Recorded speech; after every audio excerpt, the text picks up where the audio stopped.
কিছু কিছু খাবার না খেলে যেন জীবনে কিছু না পাওয়াই থেকে যায়। ফুলকপি তো অনেকভাবেই ফ্রাই করেছো, এইভাবে একবার করে দেখো তো। স্লাইস করে কেটে নিতে হবে ফার্স্টে ফুলকপিগুলো এবং পরিষ্কার করে ধুয়ে নিতে হবে। আমি তো এগুলো ধুয়ে পরিষ্কার করে নিয়েছি, তার সাথে অন্য রান্নারও জোগাড় চলছিল, বাট সেগুলো আর তোমাদের দেখাবো না। এগুলোকে আমি হলুদ এবং লবণ দিয়ে মেখে রেখেছিলাম বেশ আধা ঘন্টা মতো। তারপর বেশ অনেকটা পরিমাণ পানি বের হয়েছে, সেটা ফেলে দিয়ে তার মধ্যে জাস্ট কিছুটা মশলা আমি এখানে ব্যবহার করছি আমি গোলমরিচ গুঁড়ো, মরিচ গুঁড়ো, ধনে গুঁড়ো, জিরে গুঁড়ো আর হচ্ছে একটা নুডলসের মশলা, অথবা যে চাট মশলা বা হচ্ছে ম্যাগি মশলা থাকে সেটাই। তো মাখাতে মাখাতে তোমাদেরকে রিকোয়েস্ট করছি আমার চ্যানেলটাকে সাবস্ক্রাইব করে দিবা, তার সাথে নতুন নতুন ভিডিওর আপডেট কিন্তু তোমরাই আগে পাবা। তো যাই হোক, লাইক করে একটা ছোট্ট কমেন্টও করে দিবা। মশলাগুলো সব কিছু দিয়ে মেখে নেওয়ার পর আমি হালকা একটু তেল দিয়েছি এবং দিয়ে দিয়েছি কর্নফ্লাওয়ার বেশ কিছুটা পরিমাণ।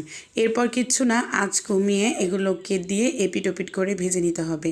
এই মশলাগুলো ওই ফুলকপির গায়ে লেগে থাকবে, যেমন মজাদার হয় ঠিক তেমনই গলেও যায় সুন্দর, খেতে কিন্তু দুর্দান্ত লাগে। তবে হ্যাঁ, রেসিপিটা কিন্তু তোমরা বাসায় ট্রাই করলে আমাকে জানাতে ভুলবা না, আর আমার চ্যানেলটাকে সাবস্ক্রাইব করে পাশে থাকা বেল আইকনটি প্রেস করে দিবা। ফুলকপির এই পাকোড়াগুলো যে এত মজা হয়, না খেলে বুঝতেই পারবা না।